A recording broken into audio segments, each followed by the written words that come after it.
પવિત્ર પ્રસાદમાં ઝેર ભેળવીને આખા પરિવારને પતાવી દેવાના ષડયંત્રને અંજામ અપાયાનો આરોપ લાગતા ખળભળાટ મચી ગયો છે। ઘટના સુરતના ઉત્તરાયણની છે, જ્યાં ગોરધનભાઈ ડોંડાએ આરોપ લગાવ્યો છે કે ઘરના દરવાજે કોઈ પ્રસાદીના લાડુ મૂકી ગયું। એ ખાધા બાદ તબિયત લથડી। આરોપ છે કે લાડુમાં ઘઉંમાં નાખવાની દવા ભેળવેલી હતી। પોલીસે આ મામલે સીસીટીવી આધારે તપાસ શરૂ કરી છે, જેમાં 5 જેટલા શંકાસ્પદ શખ્સોની હરકત કેદ થઈ છે। શું ખરેખર લાડુમાં ઝેર ભેળવીને આખા પરિવારની સામૂહિક હત્યાનું ષડયંત્ર હતું કે પછી અન્ય કોઈ હકીકત છે? એ દિશામાં પણ પોલીસે તપાસ આદરી છે। ગોરધનભાઈએ જણાવ્યું કે 10 એપ્રિલે બપોરના સમયે તેઓ ઘરે પરત ફર્યા ત્યારે ઘરના મુખ્ય દરવાજા પર એક થેલી લટકતી નજરે પડી, જેમાં 2 લાડુ હતા। સામાન્ય રીતે ધાર્મિક પ્રસંગોમાં પ્રસાદ આપવાની પરંપરા હોવાથી તેમણે કોઈ શંકા કર્યા વિના તે થેલી ઘરમાં લઈ જઈને થેલીમાંથી પ્રસાદ સમજીને લાડુ આરોગ્યા। પ્રસાદ ખાધા બાદ ગોરધનભાઈ, તેમના પત્ની અને પુત્રવધૂની તબિયત બગડી। જો કે સારવાર બાદ તમામનું સ્વાસ્થ્ય સારું હોવાથી પરિવારે રાહતનો શ્વાસ લીધો। આ ઘટના બહુ ખરાબ ઘટના બની છે અને આ જે કર્યું છે એ કોઈની સાથે ન થવું જોઈએ। અને આ જે મૂકી ગયા છે અમારા પટેલ જ છે અને કોઈ દિવસ અમારે કોઈને એને વાંધો નથી, તોય આવું કરી ગયા અમારી સાથે। અમને મારી જ નાખવાની હાવ કોશિશ કરી છે એણે।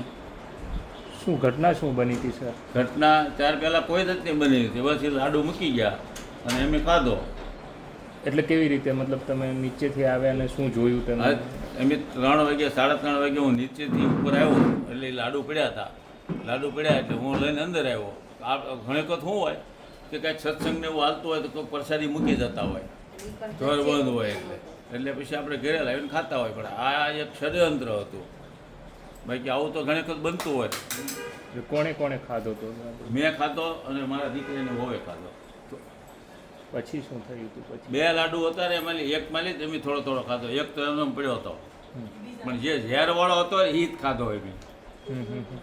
પછી આપને શું થયું હતું? કેવી રીતે હોસ્પિટલ પહોંચાડવા? હવે એ તો એ જો કહું છું, આ ભાઈ હમણાં આવ્યા ને, મેં કીધું મને કઈ રીતે તમે દવાખાને લઈ ગયા, મને શું છું છે હું નહીં કાંઈ ખબર નથી રહી।